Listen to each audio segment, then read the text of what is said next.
y vamos a ver un tema que es importantísimo, es un tema que preguntan mucho en el MIR de distintas maneras y es un tema que la manera que voy a explicaros choca un poco con lo que podáis haber aprendido en la universidad. Me gustaría que os quedaseis con los conceptos claros, con cómo vamos a manejar la obstrucción intestinal, a qué hace referencia la obstrucción intestinal, ¿de acuerdo? Y por ello os pido que abráis vuestra mente, que os quede claro los conceptos que vamos a tener y cómo abordar las preguntas del MIR de esta patología. Muy bien. Como todos sabéis, la obstrucción intestinal hace referencia a un síndrome general, es igual que hablar de insuficiencia cardíaca. La insuficiencia cardíaca es en sí una patología, sí lo es, pero se debe a distintas causas. Se debe a un fallo miocárdico, a que tengo una insuficiencia mitral, a que tengo X cosas, ¿no? Pues la obstrucción intestinal tiene un concepto parecido, ¿bien? Nosotros tenemos una tubería que va de la boca al culo, por donde el tránsito habitual de la comida es de la boca al culo, perfecto. Cuando yo tengo un stop, que en el 90 y tantas % de las veces es un stop real, físico, es algo que bloquea el paso de la tubería, y otras veces que la tubería no funcione, ¿de acuerdo? Cuando tengo un stop, lo que ocurre es que en esa tubería se producen distintos fenómenos. El común a todos los fenómenos es que se me distiende la tripa, se me hincha, ¿de acuerdo? Porque, claro, lo que yo he comido no sale por ningún sitio, se hincha. Y los siguientes fenómenos son, que son las náuseas y los vómitos y la ausencia de deposición de heces o que sean escasas. Pero no es obligatorio que las náuseas y vómitos y la ausencia de heces o deposición o la ausencia de ventoseo estén al mismo tiempo. ¿Y esto por qué es? Porque al tener una tubería de la boca al culo, si la obstrucción se me produce muy cerca de la tubería, muy cerca de la entrada, lo que rápidamente voy a tener es una ausencia, voy a tener una distensión abdominal y náuseas y vómitos, pero la ausencia de deposición a lo mejor tarda un poquito más en llegar porque el resto de la tubería, de donde tengo el stop para abajo, está llena de contenido. Sin embargo, puede ocurrir al contrario si la obstrucción está cerca del culo. Lo que ocurre abajo es que al cerrar el tránsito, rápidamente me quedo sin hacer deposición y ventoseo, pero las náuseas y vómitos pueden aparecer más tarde. Por eso, las obstrucciones cólicas, como es el Ogilvy, ¿de acuerdo?, van a tardar más en tener náuseas y vómitos. Las obstrucciones gástricas, rápidamente los pacientes van a tener náuseas y vómitos, ¿de acuerdo?, para que esto lo tengamos muy claro. Muy bien. Entrando en este tema tan importante que hace referencia a lo que es la obstrucción intestinal, tenemos que tener un poco claro cómo funciona esta tubería. El 90% de las obstrucciones intestinales, y lo vamos a ver así es como lo vamos a desarrollar en la clase, obstrucción intestinal, ¿de acuerdo? Las más frecuentes, las que preguntan en el MIR, son las obstrucciones intestinales de tipo mecánico. Y es desde donde vamos a construir esta clase, de obstrucciones intestinales de tipo mecánico. Y hay otro pequeño porcentaje de obstrucciones intestinales, que son 2,5, que son las obstrucciones intestinales de tipo funcional, que si las preguntan en el MIR, nos los van a preguntar con casos clínicos muy claros, es decir, paciente con hilo paralítico lo voy a tener claro porque me he estudiado el caso clínico. Paciente con síndrome de Ogilvy lo voy a tener claro porque me he estudiado el caso. Paciente con obstrucción intestinal crónica lo voy a tener claro, lo primero porque esperemos que no lo vuelvan a preguntar en el MIR, lo segundo porque me lo he repasado del libro gordo y lo tercero porque me la han explicado, ¿de acuerdo? Pero son casos excepcionales. Lo más frecuente es la obstrucción intestinal de tipo mecánico. Y esto lo que hay que entender es lo siguiente. Es desde donde vamos a construir nuestro esquema y nuestra tabla. Cuando yo tengo mi tubería que funciona bien, sus músculos funcionan bien, lo que ocurre es que hay un stop en un punto determinado. Al principio mi intestino delgado va a intentar aumentar la fuerza para superar esa barrera.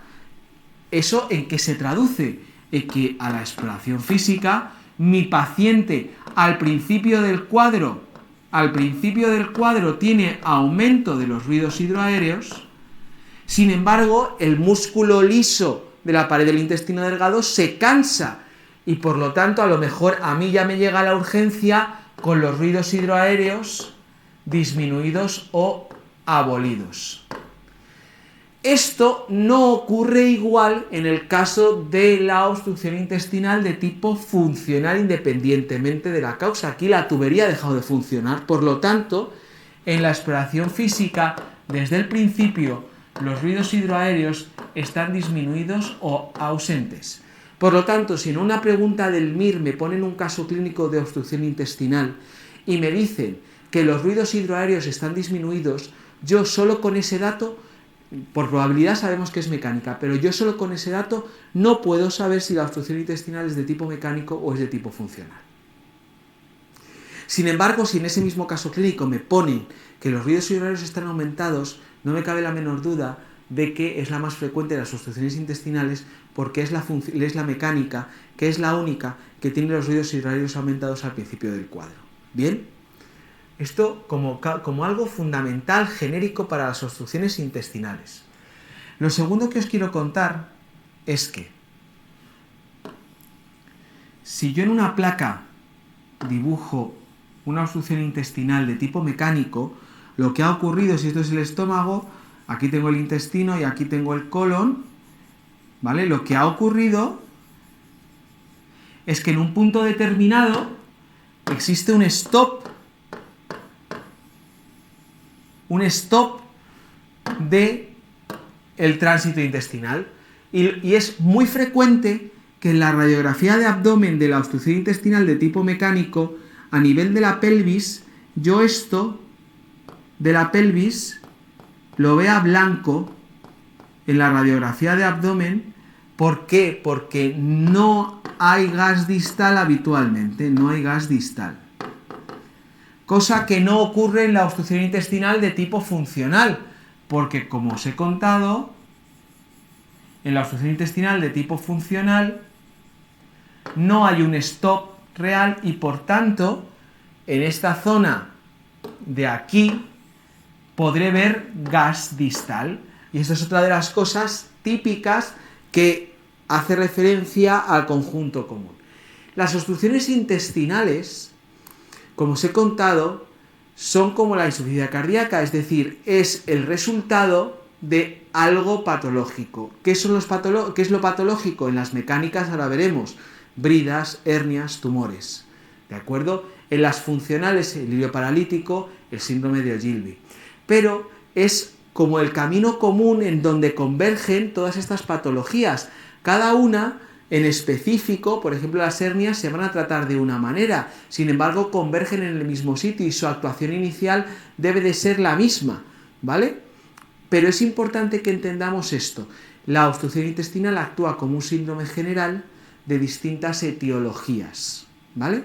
Y que además en la obstrucción intestinal de tipo mecánico, los ruidos hidroaéreos están aumentados al principio y luego disminuyen, y eso nos condiciona un poco y nos ayuda, nos da pistas a saber cómo funciona. Pues bien, entendiendo esto, y que es así como vamos a trabajar en este tema, vamos a tratar y a trabajar este primer approach acerca de las obstrucciones intestinales de tipo mecánico. Sabemos que son las más frecuentes, y se deben a que existe un stop real en la tubería. Vamos a ver, por frecuencia, si esto hay que saberlo, a nivel etiológico, tenemos que saber que de intestino delgado, que sin duda son las más frecuentes, de intestino delgado, la causa más frecuente son las bridas o adherencias, ¿de acuerdo? Más que la segunda causa, que son las hernias, más que los tumores,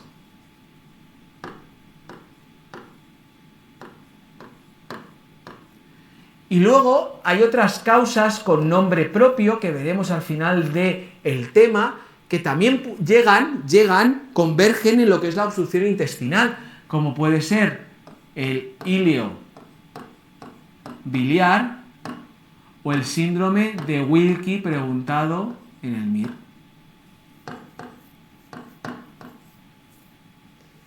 El síndrome de Wilkie.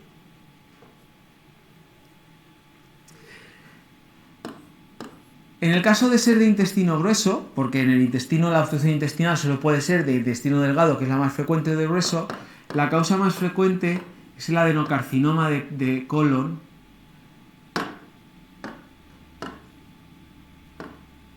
Es el adenocarcinoma de colon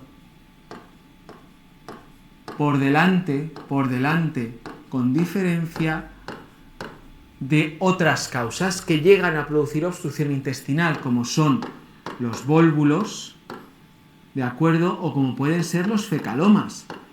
¿Esto qué pone en manifiesto? Pues que tenemos distintas causas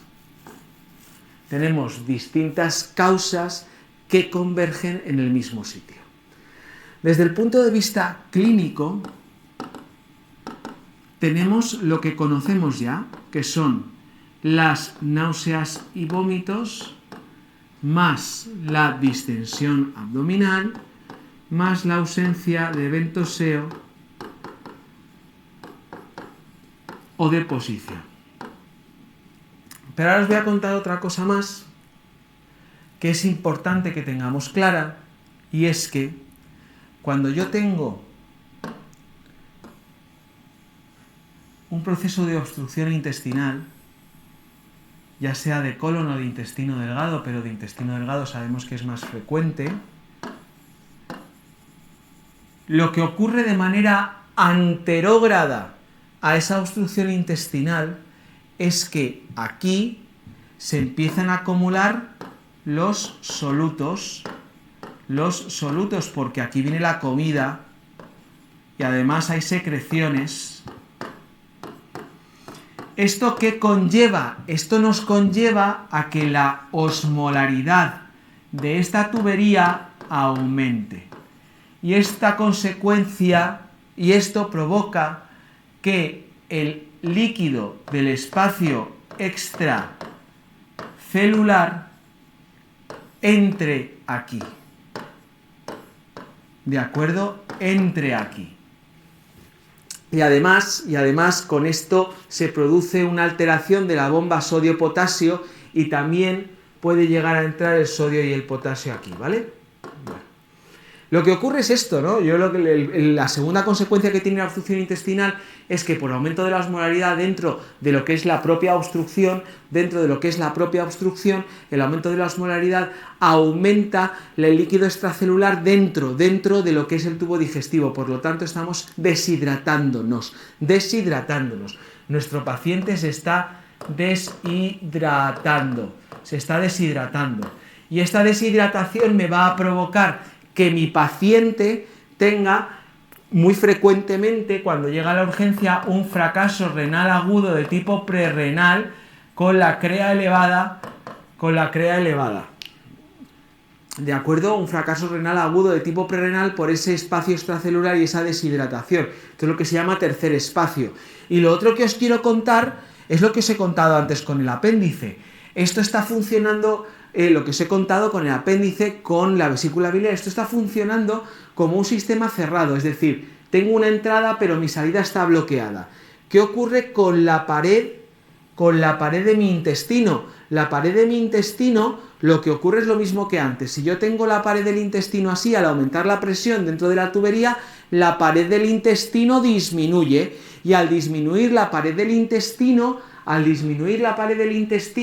lo que ocurre es una isquemia, porque disminuye el flujo sanguíneo de la pared del intestino, una isquemia y cambios inflamatorios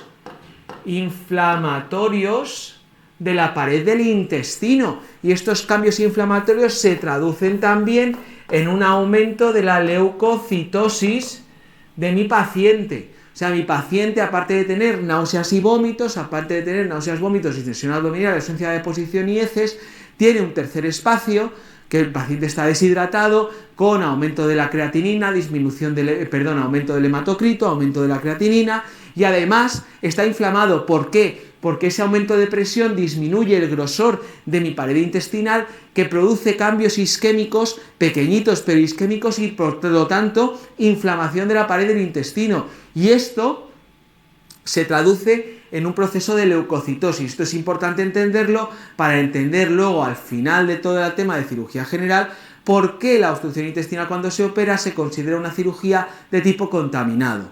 ¿De acuerdo? Es por este fenómeno, pero este fenómeno es el mismo que ocurre en la pared del apéndice. Bien, pues entendido esto, volvemos a nuestro esquema donde lo que tenemos es un tercer espacio que se traduce en aumento de la CREA y aumento del hematocrito, y la CREA es por un fracaso renal agudo de tipo prerrenal,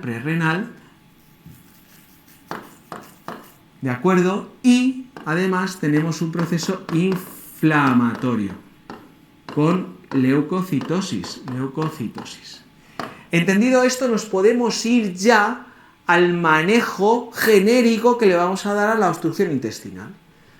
Muy bien. Manejo. ¿Cómo manejamos todos los casos del MIR y de vuestra vida de la obstrucción intestinal? Siempre de la misma manera. Lo primero, anamnesis y exploración física, diagnóstico clínico. Diagnóstico clínico con la anamnesis y la exploración física. Y en la exploración física vamos a ponerle un asterisco, ¿de acuerdo? Porque con la exploración física necesito además hacer dos cosas específicas en este cuadro, que son ir a buscar la segunda causa más frecuente de la obstrucción intestinal, y con la exploración de las ingles, y hacer un tacto rectal para descartar un fecaloma. Estas son las cosas que mi exploración física, aparte de la distensión abdominal, me permite diagnosticar. Una vez que tengo hecho esto, en vuestra vida habitual, y lo que le vamos a pedir a mi pregunta del MIR, son solo dos pruebas, que son una analítica y una radiografía de abdomen. Esta analítica y esta radiografía de abdomen tienen el objetivo de ver el aumento de CREA, el aumento de hematocrito, la leucocitosis, ¿de acuerdo?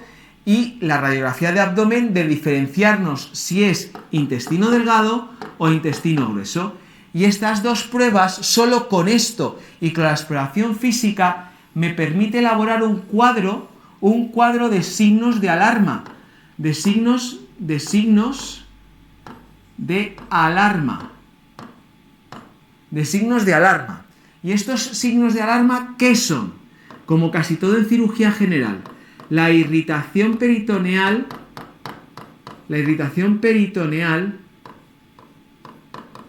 es un signo de alarma, la fiebre es un signo de alarma, ¿de acuerdo? La leucocitosis muy elevada,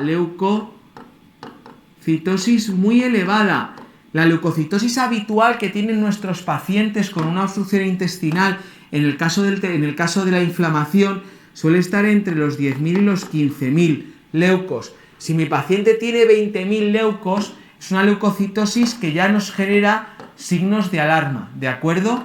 Que tenga neumoperitoneo, Y lo último, que mi paciente se encuentre inestable.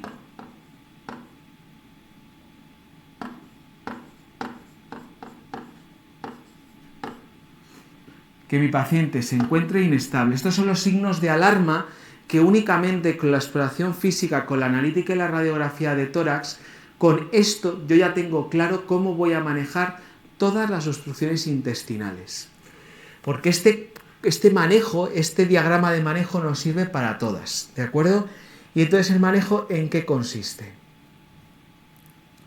Con esto yo ya puedo encontrar dos caminos. Tener una obstrucción intestinal de intestino delgado, sin signos de alarma, sin alarma.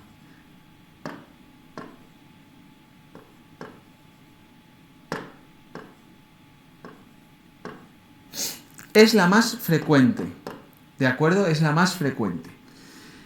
La causa más frecuente, sin signos de alarma, son las bridas o adherencias, las hernias ya las hemos descartado, y los tumores, que son mucho menos frecuentes, pero lo más frecuente con diferencia son las bridas y adherencias. Y esto nos permite y nos da tiempo. Por lo tanto, a mi paciente, ¿cómo le trato? Le coloco una sonda nasogástrica, porque el objetivo que tiene la sonda nasogástrica es que al tener la tubería, imaginaros una manguera de una manguera del jardín que está completamente llena, si yo intento doblarla es muy difícil con todo el líquido dentro. Sin embargo, si yo le quito con la sonda nasogástrica la presión y consigo que todo el contenido salga para afuera, que la tripa vuelva a encontrar su sitio para volver a encontrar su camino a moverse, es mucho más fácil. La sonda nasogástrica, la dieta absoluta, evidentemente, si le pongo una sonda nasogástrica no le doy de comer, y le pongo sueroterapia, que la sueroterapia me permite tratar ese tercer espacio. Con esto espero como máximo 48 horas. ¿Y qué ocurre a las 48 horas? A las 48 horas, el 95-96% de las veces solucionado. Está solucionado. Sin embargo, si no se soluciona, a mi paciente, si está estable, le hago un TAC, aunque no es condición sine qua non, nos viene bien tener el TAC para saber qué está pasando, porque no tengo una imagen previa, ¿vale? Si le puedo, le hago un TAC, lo vamos a poner si está estable o no, pero el objetivo final es que este paciente tiene que acabar en el quirófano. Las obstrucciones intestinales de intestino delgado sin signos de alarma, que a las 48 horas no han mejorado, les tengo que operar. Tiene indicación quirúrgica. Y me diréis, oye Luis, y una pregunta, ¿y qué pasa con el gastrografín? El gastrografín no es obligatorio ponerlo, pero si es un contraste oral que irrita el intestino y favorece la movilización precoz del intestino, y si a las 24 horas no se ha puesto o no ha mejorado el paciente, le puedo dar gastrografín, repito, le puedo dar gastrografín, no es obligatorio, para ver si eso mejora. No hay ningún protocolo más que los propios de los hospitales que indican que el gastrografín se debe dar a las 24 horas como algo absolutamente obligatorio, ¿de acuerdo? No, lo importante es entender que obstrucción intestinal que no mejora a las 48 horas de intestino delgado sin signos de alarma necesita quirófano. El gastrografín puede ayudar a acortar estas 48 horas. Bien, seguimos en el intestino delgado. Hemos dicho sin signos de alarma. Con alarma,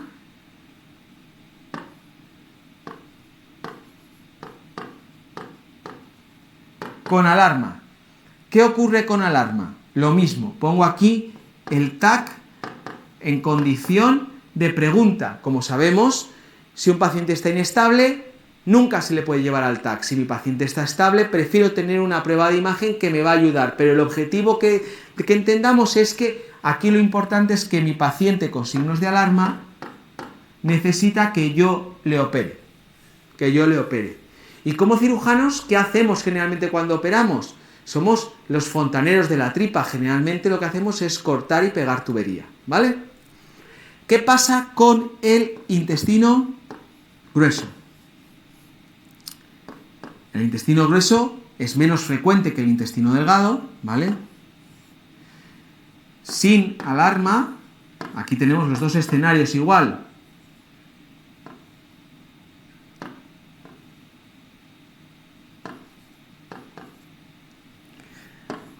O con alarma. En este caso es fácil, porque los dos van al mismo sitio. Independientemente de una cosa u otra, como lo más probable con diferencia es que se deba a un adenocarcinoma, a un tumor, nos encontramos en una situación como la que hemos puesto en el dibujo, de que tenemos una tubería que se bloquea en un punto determinado, y el colon tiene una pared más fina que el intestino delgado y el riesgo de que se pueda isquemizar y perforar con más rapidez es mayor. Pero además es que, igual que la causa más frecuente del intestino delgado son las bridas y se pueden tratar de manera conservadora, si yo tengo un tumor que ha bloqueado todo el paso del contenido alimentario, no hay nada médico que me permita que eso se revierta. Por lo tanto, a mi paciente lo voy a llevar a solucionarle el problema de manera quirúrgica. Y aquí vamos a hacer un pequeño paréntesis para explicaros que en el caso de los cánceres del colon izquierdo sigma y recto, alto, apuntamos recto alto, se puede intentar hacer una terapia puente si el paciente no está muy malo, una terapia puente porque aunque los cirujanos generales operamos de urgencia, la cirugía urgente conlleva siempre una mayor morbimortalidad y los tumores que se operan de urgencia tienen una supervivencia a largo plazo algo menor.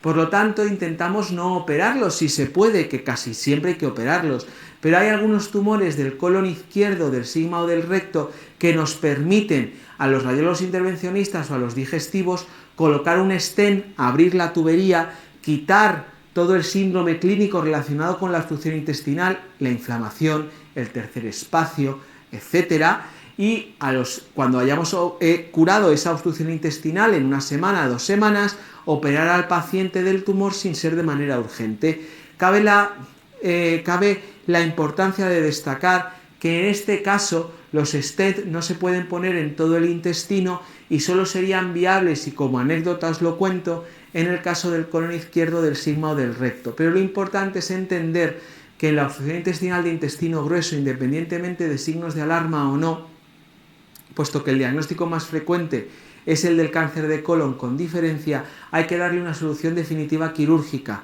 ¿De acuerdo? Hay que hay que quitar ese cáncer, hay que quitar ese tumor.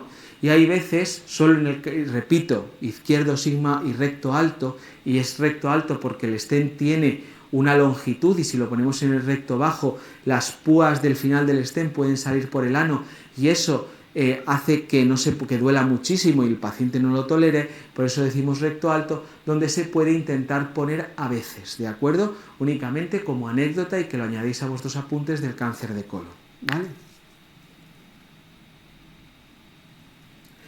Entendido esto, esta es la manera en la que yo voy a manejar todos los casos de obstrucción intestinal en el MIR. Voy a recibir un caso clínico, voy a diagnosticar rápidamente, porque se ve rápidamente una obstrucción intestinal, y voy a buscar la exploración física, la analítica y la prueba de imagen. ¿Para qué? La exploración física para descartar las hernias, si las tiene, o el fecaloma, la analítica y la prueba de imagen para descartar, lo primero, los signos de alarma, y lo segundo, para saber de qué obstrucción intestinal estamos hablando, si de intestino grueso o de intestino delgado. Y aquí volvemos a hacer otro pequeño dibujo a modo de resumen gráfico. Solo os quiero poner 2 placas.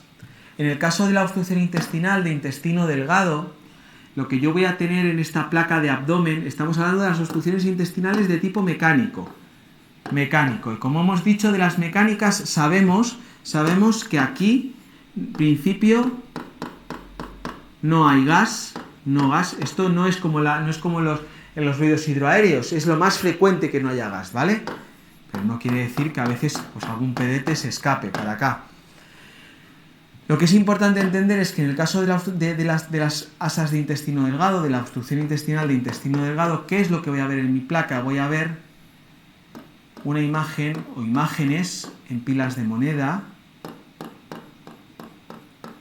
¿de acuerdo? Por ese aumento de la presión de las asas de intestino delgado, esta longitud máxima suele ser de 3 centímetros no más, y luego también me voy a encontrar asas donde se me está acumulando líquido y por lo tanto veo niveles hidroaéreos. Lo vería, esto como el agua se ve blanca en la radiografía, vería niveles hidroaéreos dentro de mi asa de intestino delgado, ¿vale?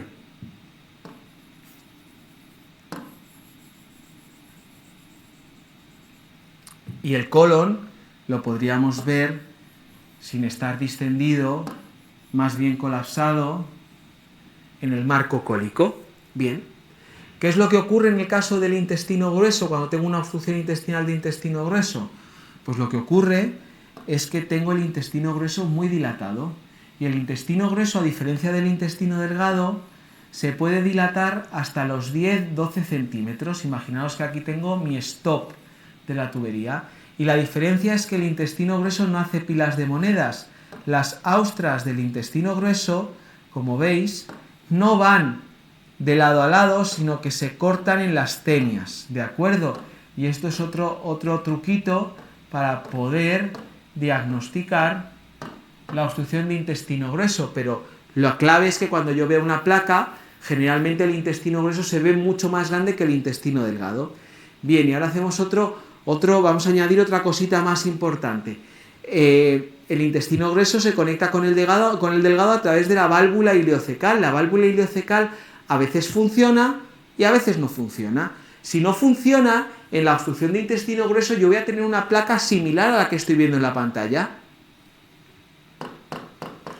Sin embargo, en el caso de que la válvula ileocecal no funcione, hace que, como es una tubería conectada, esta presión de dentro del colon vaya al intestino delgado, y me puedo encontrar también que en el intestino delgado tengo pilas de monedas, incluso que tengo algún nivel hidroaéreo. Y me diréis, jo Luis, y ahora entonces cuando yo veo una placa de abdomen, vamos a ver, en la placa de abdomen de una obstrucción intestinal, vamos a hacerlo sencillo. Lo que tengo que mirar es lo siguiente, si está el colon dilatado o no lo está. Fin del tema. ¿Por qué? En el caso de que el colon esté dilatado, me da igual cómo esté el delgado. El delgado puede estar dilatado en el caso de que la válvula ileocecal no sea competente, o el delgado puede estar completamente colapsado. Si el colon está dilatado, la obstrucción intestinal es de colon. Si el colon no está dilatado, el resto me da igual, la obstrucción intestinal va a ser de delgado. Vas a ver si te fijas mucho en la pila de monedas, en el nivel hidroaéreo, ¿de acuerdo? Pero quien manda en la placa es el colon. En la placa quien manda es el colon. En la obstrucción intestinal mecánica, si el colon está dilatado, me olvido de lo demás, obstrucción de colon. Si en la placa de la placa abdominal, en el caso de la obstrucción intestinal, no veo el colon dilatado, mi obstrucción es de intestino delgado. Entendido esto y cómo vamos a manejar todas las obstrucciones intestinales, nos vamos a construir nuestra tablita de obstrucciones intestinales. Las más frecuentes, las que hemos visto, como vamos a construirlo, son las mecánicas, ¿de acuerdo? Y las menos frecuentes, que nos las tenemos que aprender para el MIR, con unos casos clínicos muy típicos, son el ilio paralítico,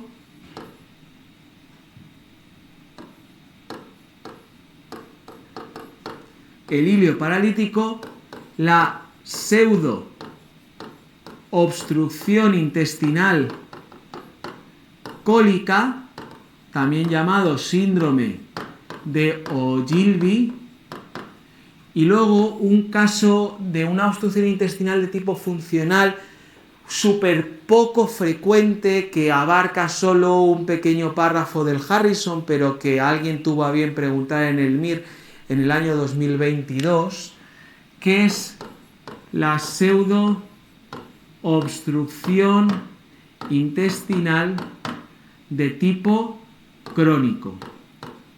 ¿De acuerdo? Este es un cuadro clínico muy poco frecuente que vamos a ver en poquito tiempo, ¿vale? Lo que os quiero hacer de notar es que el término pseudoobstrucción intestinal es un término muy acotado a las obstrucciones intestinales de tipo funcional. A lo largo de vuestra vida como médicos vais a ver que hay distintas maneras de denominar las obstrucciones intestinales. Los radiólogos les gusta llamar a las obstrucciones intestinales altas o bajas. La diferencia entre alta o baja es el ángulo de Treitz. La alta es por encima del ángulo de Treitz, la baja por debajo, ¿de acuerdo? Las obstrucciones intestinales también dicen, no, es que tiene una obstrucción intestinal de bajo grado o de alto grado, término radiológico. Eso, chicos, a nivel fisiopatológico para el MIR clínico no existe. O estás obstruido, o no te obstruyes, o te obstruyes de manera intermitente, ¿de acuerdo?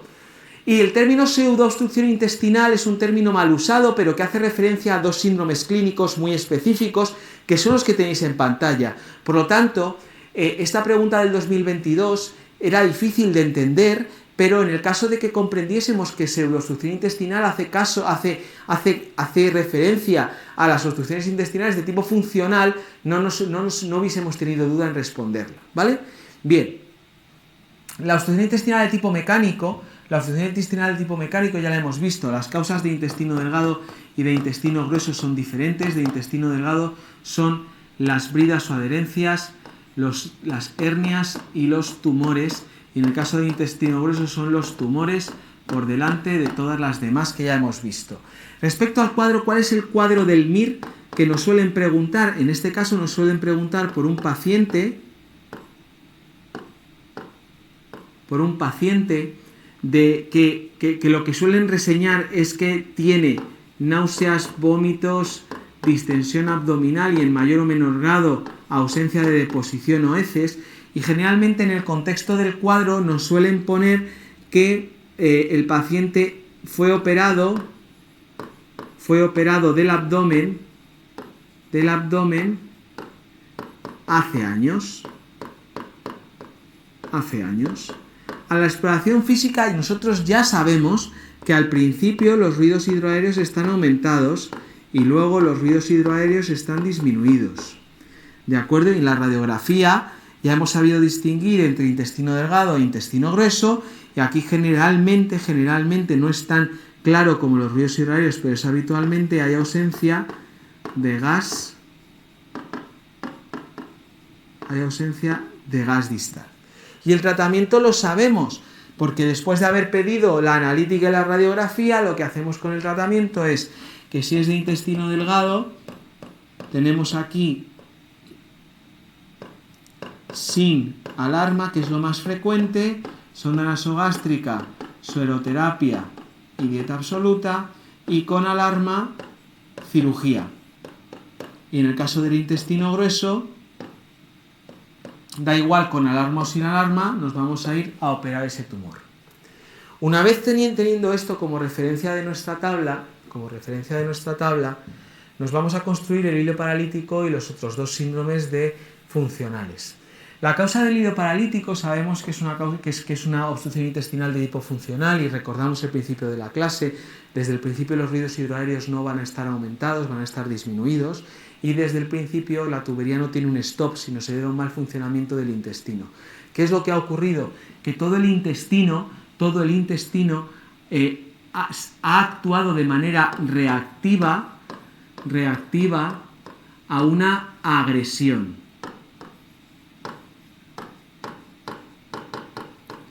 Y esta agresión suele ser lo que llamamos etiología del hilo paralítico. La causa más frecuente es una intervención quirúrgica los días previos.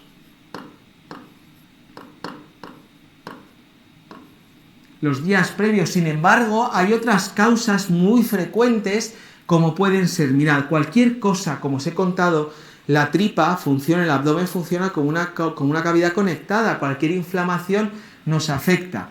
Me refiero, la intervención quirúrgica, bien, pero es que una pancreatitis aguda produce un hilo paralítico, un cólico nefrítico produce un hilo paralítico, un cólico biliar produce un hilo paralítico. Es que una GEA, una gastroenteritis aguda, puede producir un hilo paralítico. ¿De acuerdo? Cualquiera de estas cosas me puede llegar a producir un hilo paralítico, ¿vale? Bien, el cuadro del MIR, que generalmente me preguntan, es que es un paciente que está en planta ingresado y que empieza con náuseas y vómitos, con todo a la vez, con distensión abdominal y con ausencia de deposición o ventoseo. Y la clave es que hace días, lo más frecuente, lo que van a preguntar en el MIR, hace días fue operado. Como veis, la diferencia entre hace años y hace días. A la exploración física, los ruidos hidroaéreos están abolidos o disminuidos, ¿de acuerdo? Y a nivel de la radiografía de abdomen, importante destacar que de todo el tubo digestivo, de todo el intestino, lo que es mayor parte es el intestino delgado, aunque el colon también separa, que es lo que es más llamativo en la radiografía de abdomen, sin duda, es el intestino delgado, ¿de acuerdo? Entonces, principalmente lo que tengo es intestino delgado dilatado, y sí que hay gas distal, sí gas distal.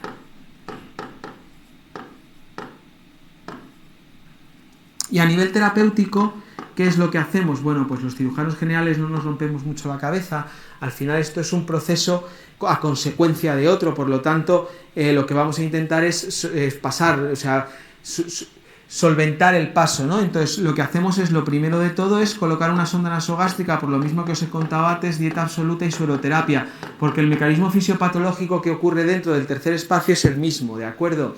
Bien, una vez que tenemos esto, lo que hay que hacer es el tratamiento de la causa. Que el tratamiento de la causa, lo más frecuente es la intervención quirúrgica. Sin embargo, lo que no se puede tratar, hay que dejar pasar el tiempo. Lo que tenemos que tener claro es que en el contexto de un paciente posquirúrgico que no está comiendo porque encima está en dieta absoluta de soloterapia y sonda nasogástrica, tenemos que reponer el potasio. El potasio, la hipopotasemia leve, esa que no produce alteraciones electromiocárdicas, la hipopotasemia leve genera hilo paralítico. ¿Y esto en qué se manifiesta? Que si yo no como, necesitamos 1 miliequivalente de potasio al día por kilogramo de peso oral, ¿de acuerdo?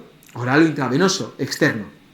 Si yo no me lo tomo, en ese intercambio de iones, lo que ocurre es que el potasio que está dentro de la célula sale de la célula y eso le hace mucho daño al músculo liso, y al salir fuera de la célula para los requerimientos del propio organismo se produce esa hipopotasemia leve, y es lo que muchas veces en las plantas de cirugía general ocurre. Pacientes que han estado 3-4 días en dieta absoluta después de una cirugía con una reposición no óptima de los sueros, mi paciente tiene una hipopotasemia leve y hace un hilo paralítico, ¿no? Como causa, solo que lo tengáis claro. Entonces, en este sonda nasogástrica, dieta absoluta y sueroterapia, acordaros, ya no solo para el MIR, sino como médicos, que los pacientes tienen de tener su potasio cubierto en las necesidades de la sueroterapia, ¿de acuerdo?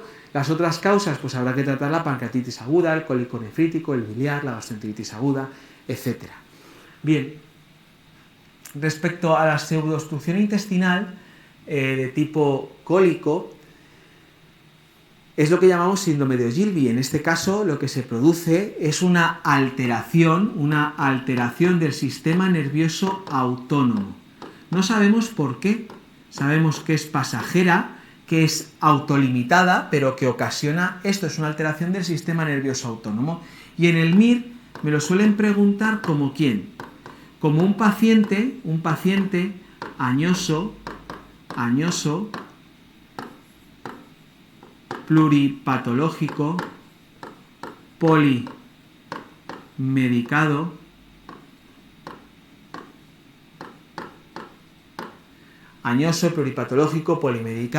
institucionalizado, que después de haber tenido un evento médico agudo hace días, y esto es importantísimo, evento médico hace días, ¿de qué tipo? Pues un ictus, un infarto, una fractura de cadera, ¿de acuerdo? El paciente empieza con ausencia de ventoseo y deposición y distensión abdominal. ¿Y por qué esto? Porque en este caso, quien se ha bloqueado, quien ha dejado de funcionar, aunque esto del intestino, principalmente es el colon. Por lo tanto, los síntomas empiezan aquí, empiezan al final de la tubería. En este caso, la exploración física igual, hay ausencia de ruidos hidroaéreos. Y a nivel de la radiografía, en este caso, quien está principalmente dilatado de manera llamativa es el colon. ¿Cuál es el tratamiento?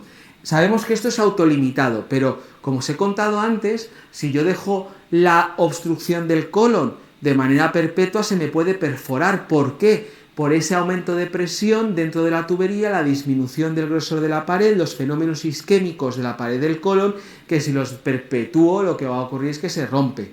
Entonces, lo que tengo que hacer con estos pacientes es, lo primero, colocarles una sonda nasogástrica, como antes, una dieta absoluta y una sueroterapia, ¿de acuerdo? Si esto no funciona, lo segundo que voy a hacer es instilarles neostigmina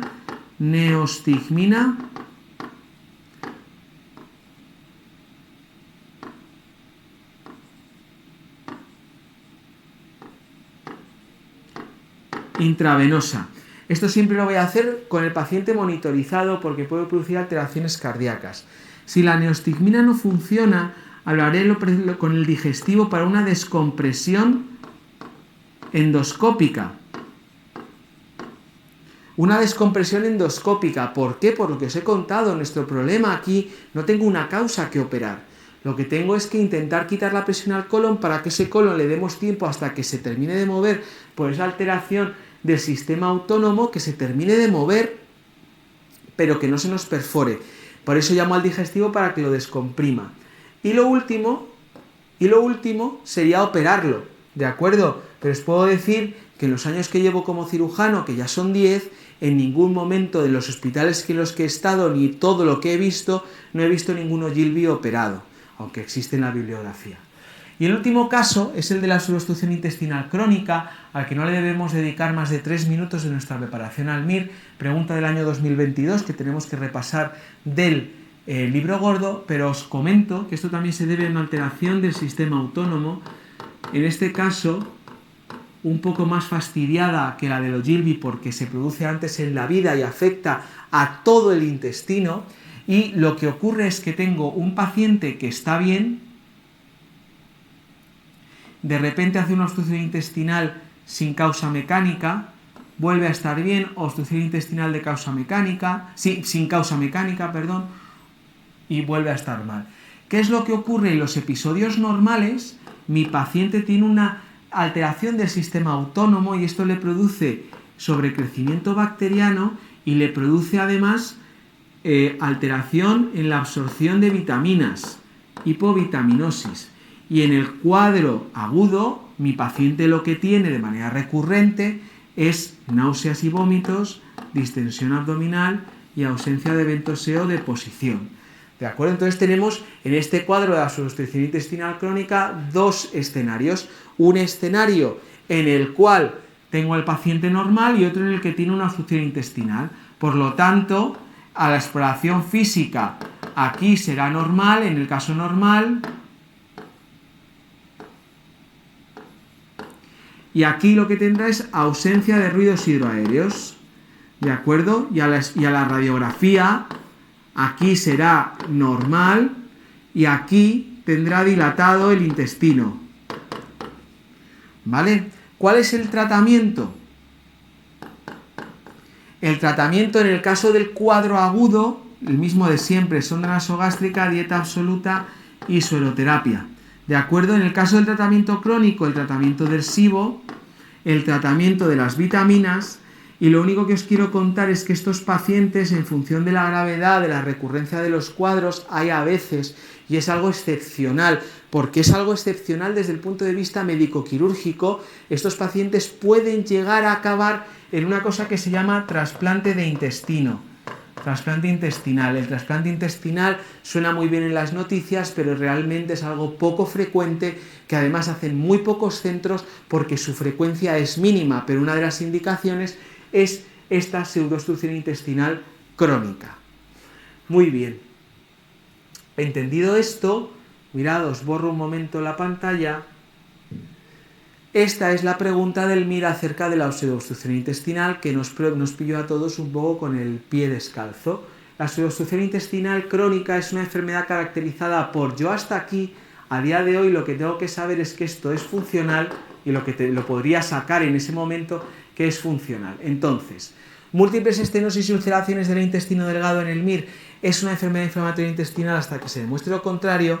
Hipertensión secundaria, portal secundaria con estasis venoso-intestinal, realmente si es la pregunta 130 del MIR y estoy un poco ya abotargado, no lo sé, ¿De acuerdo? 3. Propulsión ineficaz del contenido del intestino delgado. Intestino delgado, obstrucción intestinal, esto me cuadra más, con dolor y distensión abdominal. Bueno, pues esto podría ser, esta es la más probable de los que hemos leído. Y lo cuarto, relajación del esfínter anal. El esfínter anal aquí no pinta nada.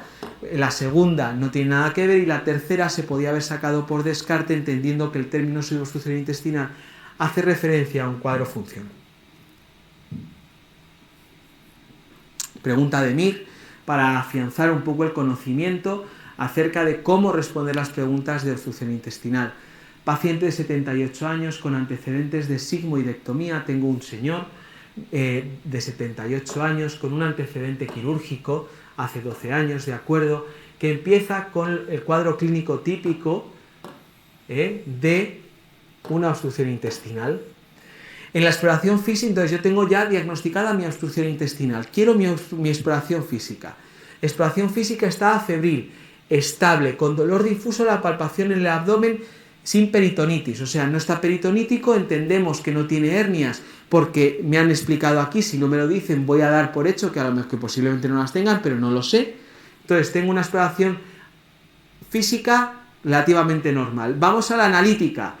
Los estudios analíticos incluyen hemograma, bioquímica, son normales, genial, sin alarma. Tengo una obstrucción intestinal, lo más frecuente que sea mecánica, porque además no nos han contado el caso clínico típico del Ilio ni del Ogilvy. Obstrucción intestinal mecánica, sin signos de alarma. Lo que necesito saber ahora es dónde tiene la obstrucción intestinal, qué me puedo quitar de las causas de mi respuesta. Pseudoobstrucción intestinal, esto es funcional. Isquemia intestinal no es un cuadro de isquemia, que suele ser la gran distractora en estos cuadros, en estas preguntas. Bridas o cáncer de colon, causa más frecuente de obstrucción de intestino delgado, causa más frecuente de obstrucción de intestino grueso. Si yo no tengo la imagen, por frecuencia la que tuviera que responder es la obstrucción intestinal por bridas, porque es la más frecuente. Pero nos dan la imagen y leyendo la imagen, lo que tengo aquí es un asa de intestino muy dilatada, más de 3 centímetros, y si no calcular, esto es la pala ilíaca, calcular cuánto es vuestra pala ilíaca. Esto de aquí que tengo un pequeño nivel tengo aquí unas pilas de monedas, tengo aquí otras pilas de monedas, pero lo más importante es que esto es colon, y colon, como hemos visto, gana a todo, obstrucción intestinal de intestino grueso, no hay más que decir. Si me voy al TAC, también me van a ayudar porque veo aquí la típica imagen de corazón de manzana. Pero respondiendo mis casos clínicos de obstrucción intestinal de manera secuencial, esto no me va a pasar. Por lo tanto, la respuesta correcta a mi pregunta es la del cáncer de colon.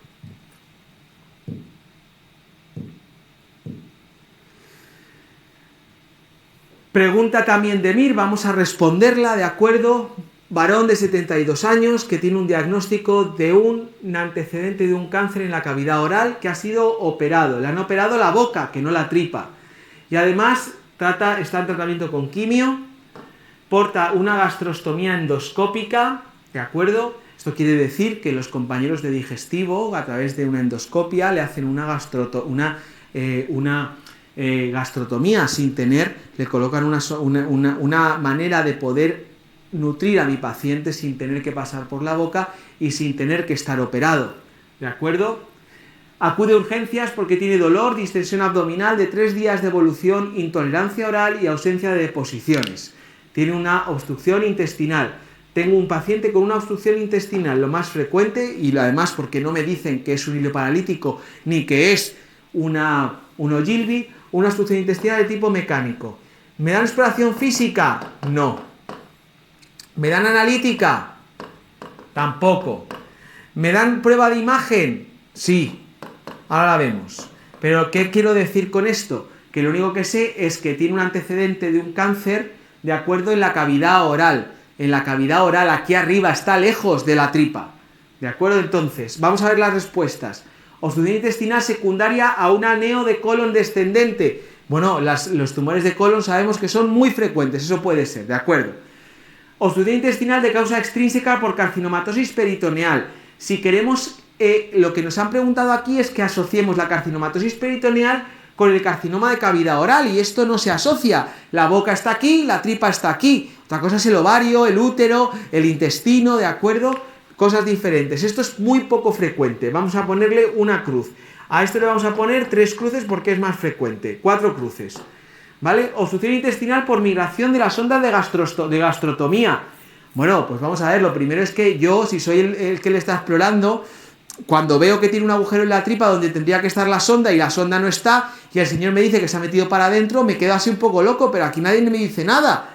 ¿De acuerdo? Esto vamos a poner que puede ser. ¿De acuerdo? También una cruz, porque poder puede, pero es poco frecuente. Y una obstrucción intestinal por fármacos. Generalmente la quimioterapia te produce náuseas y vómitos, diarreas, pero no te produce hilios paralíticos, porque el hilo paralítico lo frecuente en el MIR es que sea después, a los días de una cirugía. Pero bueno, vamos a ponerlo. Venga, vamos a ponerle a este 2 cruces. Por lo tanto, solo por frecuencia, lo más frecuente es la neo de colon. Aunque tengamos este contexto. Muy bien. Y efectivamente, dame un segundo, porque la realidad es que no sé, porque no sale la imagen, pero la imagen tendría que salir aquí, lo tenéis en el libro gordo, acerca de que la obstrucción de intestino, la obstrucción de esta persona, se ve una clara imagen de aquí, perdonadme, ya lo tenemos aquí, se ve una clara imagen de una estenosis del colon, una estenosis del colon, descendente,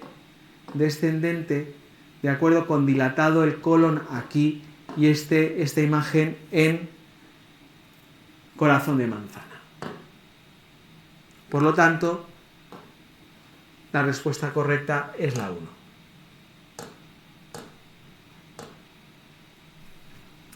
Esta pregunta hace referencia a un concepto que es importante que tengamos claro, que leemos la pregunta: mujer de 90 años que acude a urgencias por hipotensión, ¿de acuerdo? Hipotensión, vómitos oscuros y dolor abdominal. Esta paciente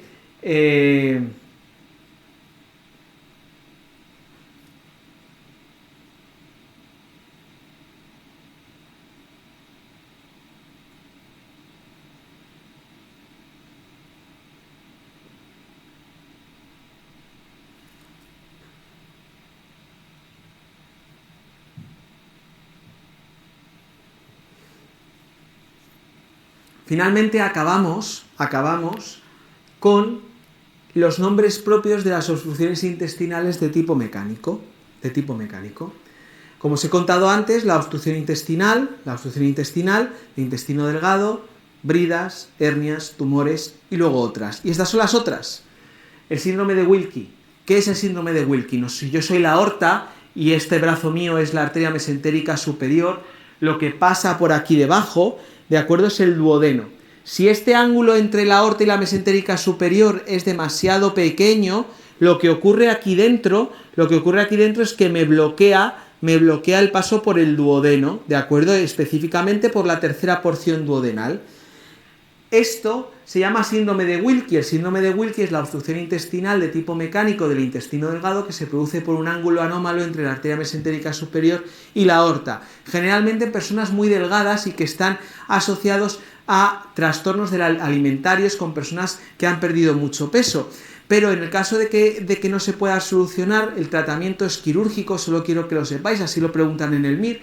El tratamiento es quirúrgico y consiste en hacer un empalme de tuberías. Cojo una tubería más abajo de donde está la obstrucción, si este es mi duodeno y esta es mi arteria mesentérica superior, me vengo aquí, cojo una asa de intestino delgado, me la traigo y la enchufo al duodeno y así bypaseo la obstrucción. Ya está. Lo que hay que hacer es una duodeno-yeyunostomía. Y un tema, una patología que tiene bastante miga es el hilio biliar, es muy preguntable, no lo han preguntado mucho hasta ahora. ¿Qué es el hilio biliar? Si nos acordamos,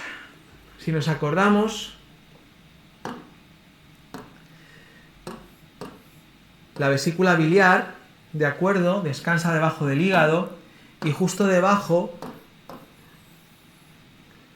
justo debajo, pasa la primera porción duodenal.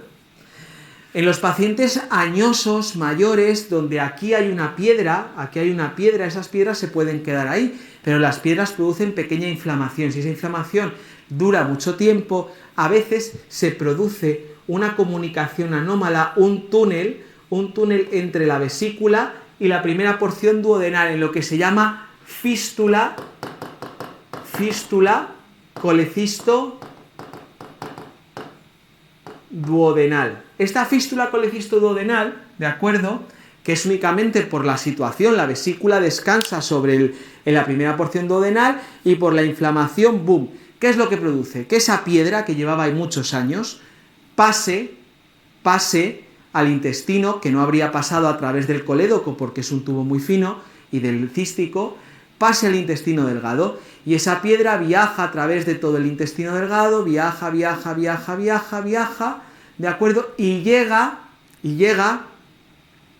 a la válvula ileocecal. Al llegar a la válvula ileocecal, esa piedra se choca y produce una obstrucción. Y esta obstrucción, al llegar a la válvula ileocecal, que produce aumento de los ruidos hidroaéreos porque el intestino intenta sobrepasarlo hasta que se cansa. Y cuando se cansa, la piedra vuelve hacia atrás porque no ha superado la válvula ileocecal. Vuelve a haber movimiento intestinal normal, ¡pum!, se vuelve a bloquear. Tengo obstrucciones intestinales intermitentes. Estas obstrucciones intestinales intermitentes me provocan, es típico del hilio biliar. Entonces, ¿qué es lo que tengo? Aerobilia. ¿Por qué? Porque por esa fístula colecisto duodenal el aire del intestino delgado ha pasado al árbol biliar. Aerobilia. Tengo una obstrucción intestinal, mi paciente tiene síndrome de obstrucción intestinal. Y además tengo una piedra en la fosa ilíaca izquierda, tengo litiasis en la fosa ilíaca izquierda. Estas tres cosas de aquí tienen un nombre propio que se llama triada de Rigler. Se llama triada de Rigler, nombre que nos pueden preguntar en el MIR. Generalmente me produce una obstrucción intestinal intermitente y es típica de ancianos con aerobilia y litiasis. Os acabo de contar que si yo soy la aorta y esto es la mesentérica superior, aquí abajo tengo un estrechamiento anatómico natural que, sin llegar a producir un síndrome de Wilkie, a veces, si la piedra que baja de la vesícula es suficientemente grande, se me puede llegar a bloquear justo en el duodeno. Tengo a mi paciente con el hilio biliar, con aerobilia, obstrucción intestinal, pero la piedra no ha llegado a su sitio natural, que es la fosa ilíaca derecha, se ha quedado en el duodeno. Que el signo de Bouberet es el signo radiológico, de tener una piedra en la tercera porción duodenal, signo radiológico de tener una piedra en la tercera porción duodenal, en el contexto de una fístula colecisto duodenal y de un hilio biliar. ¿De acuerdo?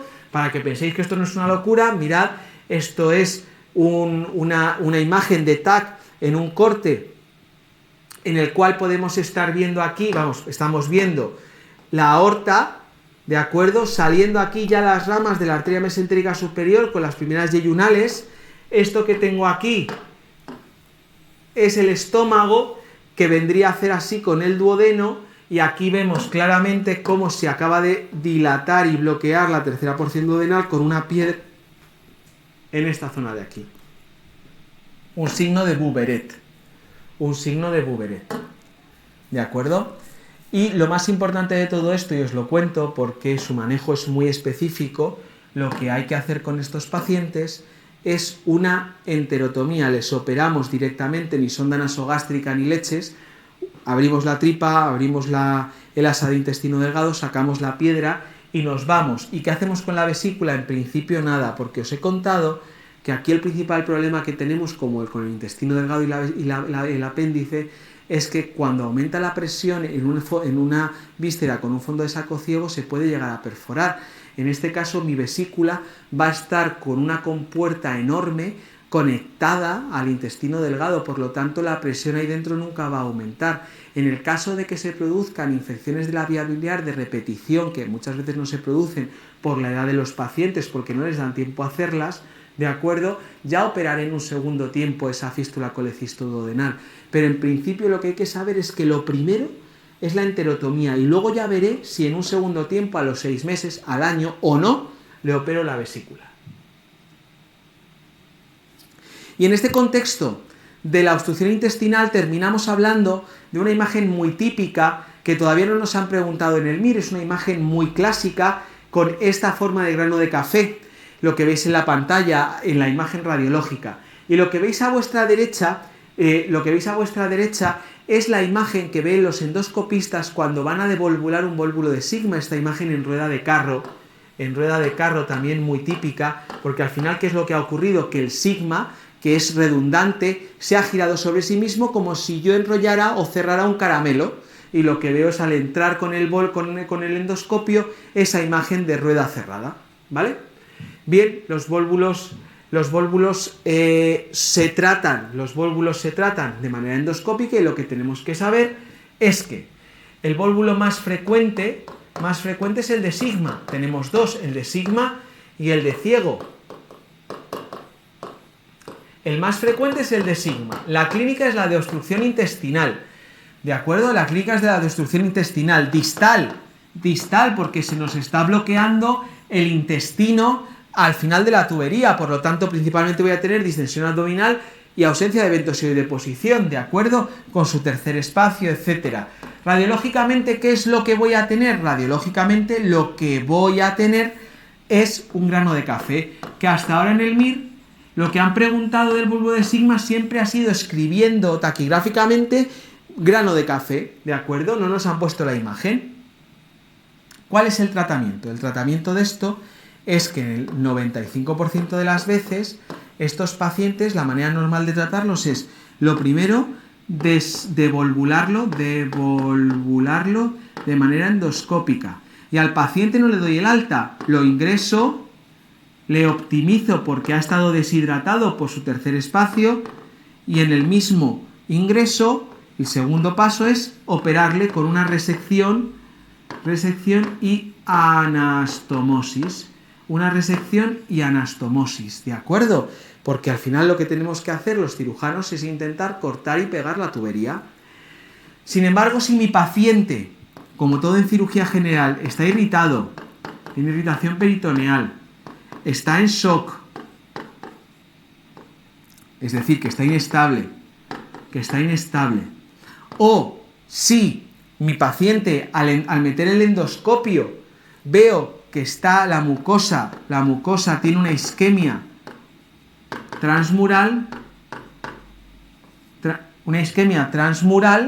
lo que voy a hacer es, en este contexto, al paciente no esperamos y le operamos, ¿de acuerdo? Y lo otro que tenemos que saber del vólvulo de ciego, a diferencia de que el manejo normal del vólvulo de sigma es la devolvulación, la clínica del vólvulo de ciego es la obstrucción intestinal sin una imagen clara de grano de café, porque el grano de café es muy específico del sigma, y el tratamiento no es devolvularlo, sino que directamente mi paciente va a quirófano urgente para hacer una resección y anastomosis.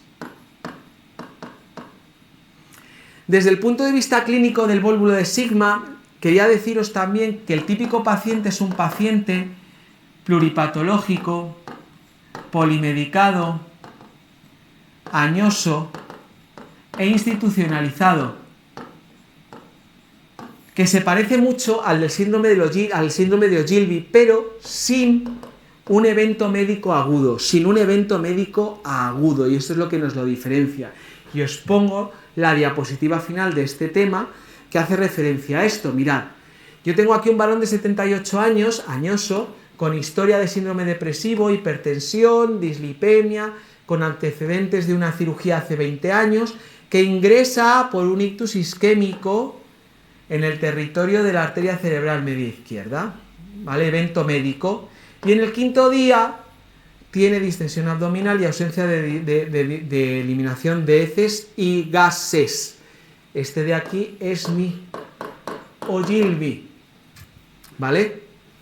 A la derecha de la pantalla, también paciente añoso, pluripatológico, polimedicado, obstrucción intestinal distal. Diferencia, si leéis el caso, mi paciente aquí tiene un grano de café, no tiene lo del quinto día, no tiene el evento médico agudo.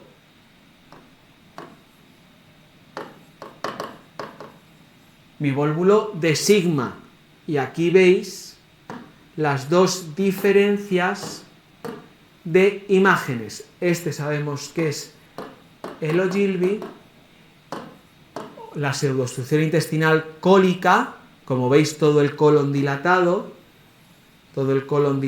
con estas austras, ¿vale? Y aquí tenemos nuestro gano de café con el sigma, con el volvulo de sigma.